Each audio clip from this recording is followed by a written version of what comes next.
ورحمۃ اللہ وبرکاتہ۔ الحمد للہ کفا وسلام علی عبادہ الذین اصطفى، اما بعد۔ قال اللہ تعالی فی القرآن المجید والفرقان الحمید، فاعوذ باللہ من الشیطان الرجیم، بسم اللہ الرحمن الرحیم۔ وَلِكُلِّ أُمَّةٍ جَعَلْنَا مَنْسَكًا لِيَذْكُرُوا اسْمَ اللَّهِ عَلَى مَا رَزَقَهُم مِّن بَهِيمَةِ الْأَنْعَامِ، صدق اللہ العظیم۔ آج میری تقریر کا موضوع عظیم قربانی جو یادگار بن گئی۔ آج میں آپ کے سامنے جس واقعے کو بیان کروں گی، رہتی دنیا میں اس واقعے کو انجام دینا تو دور، کوئی تصور بھی نہیں کر سکتا۔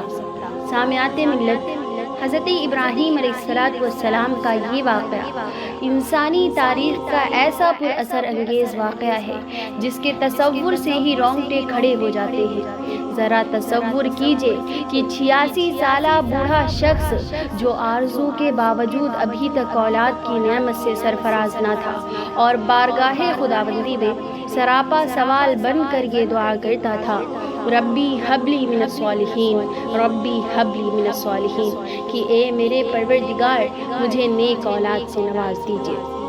بلا آخر ایک دن حضرت ابراہیم علیہ السلام کی یہ دعا قبول ہوئی اور ان کی یہ فریاد ان کے رب نے سن ہی لی، اور ایک حلیم، بردبار، باوقار اور باادب بیٹے کی نہ صرف بشارت سنائی بلکہ ہونہار اسماعیل کی صورت میں وہ مبارک بیٹا بھی عطا کیا جس کے لیے حضرت ابراہیم علیہ السلام عرصوں سے دعا کرتے تھے، ربی حبلی من الصالحین۔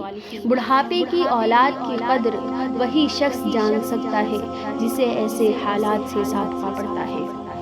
سامعات ملت، حضرت اسماعیل علیہ السلام ابھی ننھے منھے بچے تھے، لیکن جسے یہ بیٹا عطا ہوا تھا وہ کوئی عام انسان نہیں بلکہ وہ تو اللہ کا خلیل اور توحید و انابت اللہ میں اپنے بعد آنے والی انسانیت کا امام بننے والا تھا۔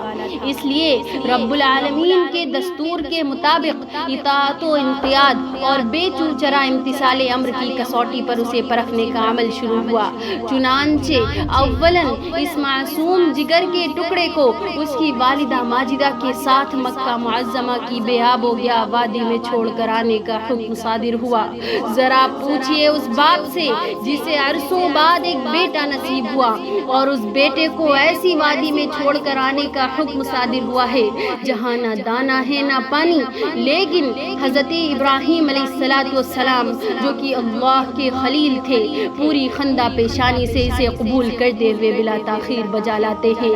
لہٰذا دن ہفتوں میں، ہفتے مہینوں میں اور مہینے سالوں میں تبدیل ہوتے جاتے ہیں۔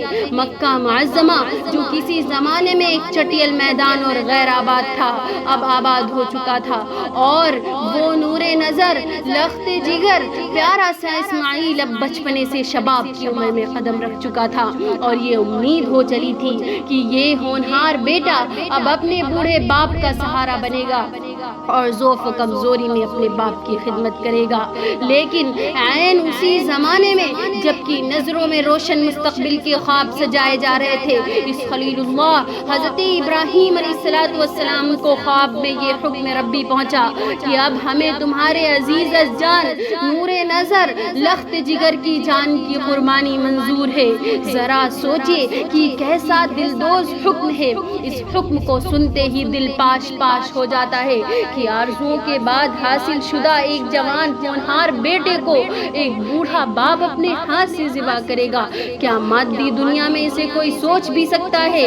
لیکن انسانیت کی تاریخ کا یہ روشن برق آج بھی سچی تاریخ کے صفحات پر نقش رہے گا کہ جس حکم کی تعمیل کو دنیا سوچ بھی نہیں سکتی تھی، اللہ کے خلیل حضرت ابراہیم علیہ السلام نے اس حکم ربی کو بصر و چشم قبول کر کے برملا اس کی تعمیل کا شرف حاصل کیا۔ اور اپنے لیے ابدی شرافت مقدر کر لی۔ سامعات ملت، جب حضرت ابراہیم علیہ السلام نے اپنی اس خواب کا تذکرہ حضرت اسماعیل علیہ السلام سے کیا تو انہوں نے کیا خوب جواب دیا۔ ان کے اس جواب کو قرآن نے اس طرح بیان کیا ہے: فَأَعُوذُ بِاللَّهِ مِنَ الشَّيْطَانِ الرَّجِيمِ بِسْمِ اللَّهِ الرَّحْمَنِ الرَّحِيمِ يَا أَبَتِ افْعَلْ مَا تُؤْمَرُ سَتَجِدُنِي إِن شَاءَ اللَّهُ مِنَ الصَّابِرِينَ کہ اے میرے ابا جان، آپ کو جو حکم ہوا ہے اسے کر گزریے، آپ مجھے صبر کرنے والا پائیں گے۔ یہ فیضان نظر تھا یا کہ مکتب کی کرامت تھی، یہ فیضان نظر تھا یا کہ مکتب کی کرامت تھی، سکھائے کس نے اسماعیل کو آداب فرزندی۔ چھوٹا سا اسماعیل جن کی پرورش ہماری اور آپ کی طرح کسی مدرسے میں نہیں، کسی کالج میں نہیں، بلکہ ایک چھٹیل میدان میں ہوئی، جہاں نہ چرند تھے نہ پرند، لیکن وہ کوئی اور شخصیت نہیں بلکہ حضرت اسماعیل علیہ السلام تھے۔ انہوں نے اپنے والد کے خواب کو پورا کرنے کے لیے اپنی زندگی کی پرواہ نہیں کی اور ان کے شانہ بشانہ چل پڑے۔ حضرت ابراہیم علیہ السلام حضرت اسماعیل کو لے کر منا کی طرف چل پڑتے ہیں اور دل ہی دل میں ایک اداسی لے کر کہ آج وہ ایک ایسے بیٹے کو ذبح کرنے جا رہے ہیں جو منتوں بعد نصیب ہوا، لیکن رب ذوالجلال کا حکم سر آنکھوں پر تھا۔ حضرت اسماعیل کو زمین پر لٹا دیتے ہیں اور چھری ان کی گردن پر رکھتے ہیں، آسمان لرز اٹھتا ہے۔ حضرت ابراہیم علیہ السلام چھری چلانا شروع کرتے ہیں، لیکن اس چھری سے حضرت اسماعیل کا بال بھی باقی نہیں ہوتا۔ یہ وہ چھری تھی جس سے درخت کاٹو تو درخت کے ٹکڑے ٹکڑے ہو جاتے تھے، یہ وہ چھری تھی جس سے جانور کا شکار کرو تو جانور کی بوٹی بوٹی ہو جاتی تھی، لیکن حضرت اسماعیل کو ایک خروش بھی نہ آئی اور آسمان سے آواز آئی: قد صدقت الرؤیا انا کذالک نجزی المحسنین، کہ تم نے اپنا خواب سچ کر دکھایا، ہم نیکی کرنے والوں کو اسی طرح بدلہ دیتے ہیں۔ اور پھر حضرت اسماعیل کی جگہ ایک مینڈھا آ جاتا ہے اور وہ اسے ذبح کر دیتے ہیں۔ سامعات ملت، اس طرح قربانی کی شروعات ہوئی اور یہ قربانی عظیم قربانی کے نام سے یادگار بن گئی۔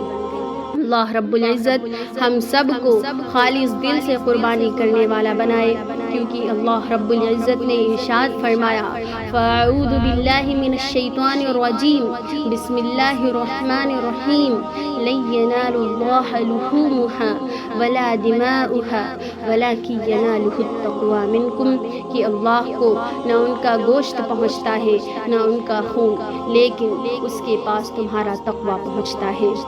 رگوں میں وہ لہو باقی نہیں ہے، رگوں میں وہ لہو باقی نہیں ہے، وہ دل وہ آرزو باقی نہیں ہے۔ نماز، روزہ، قربانی و حج، یہ سب باقی ہے تو باقی نہیں ہے۔